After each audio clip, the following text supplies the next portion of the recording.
السلام علیکم ناظرین، آپ دیکھتے ہیں میں ہمیشہ ایک پازیٹیو میسیج آپ لوگوں تک ڈیلیور کرتا ہوں۔ معاشرے کی بہت سی بیٹیاں ہمارے پاس آتی ہیں اپنے مسائل کو لے کے، اور ہم ہمیشہ ایک پازیٹیو میسیج آپ لوگوں تک شیئر کرتے ہیں، اور ہمارا ایک پرپس بھی ہے کہ زنا سے بہتر نکاح ہے، آپ نکاح کو عام کریں ایک سنت طریقے سے۔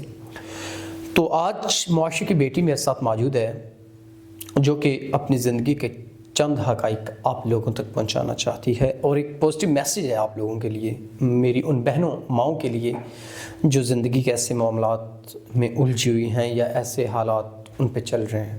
السلام علیکم۔ وعلیکم السلام۔ اچھا بہن، مجھے بتائیے گا، زندگی میں عزت سب سے بڑی چیز ہے، اور عزت پہ انسان کو کمپرومائز بھی نہیں کرنا چاہیے جیسے بھی حالات ہوں، تو آپ مجھے بتائیے گا کہ کیسے معاملات زندگی ہیں آپ کے؟ عزت بڑی چیز ہے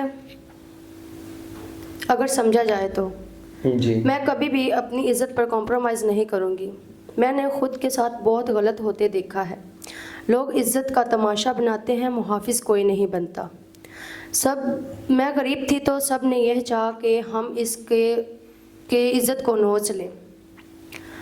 سب نے زنا کی دعوت دی، نکاح کی نہیں، لیکن میں یہ سمجھتی ہوں کہ زنا سے بہتر نکاح ہے۔ نکاح سنت ہے اور نکاح ہی کرنا چاہیے۔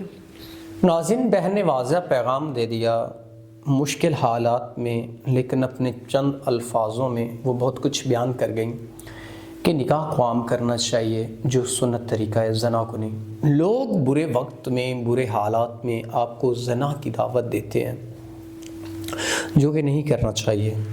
تو میں اپریشیٹ کرتا ہوں اپنی اس بہن کو، اس کی سوچ کو، کہ اس نے ایک پازیٹیو میسیج ڈیلیور کیا ان بہنوں کے لیے، ان میری ماؤں کے لیے، ان میری بیٹیوں کے لیے جو زندگی کے ایسے معاملات میں الجھی ہوئی ہیں۔ آپ دیکھیں، انسان کو ہمیشہ نکاح کو عام کرنا چاہیے۔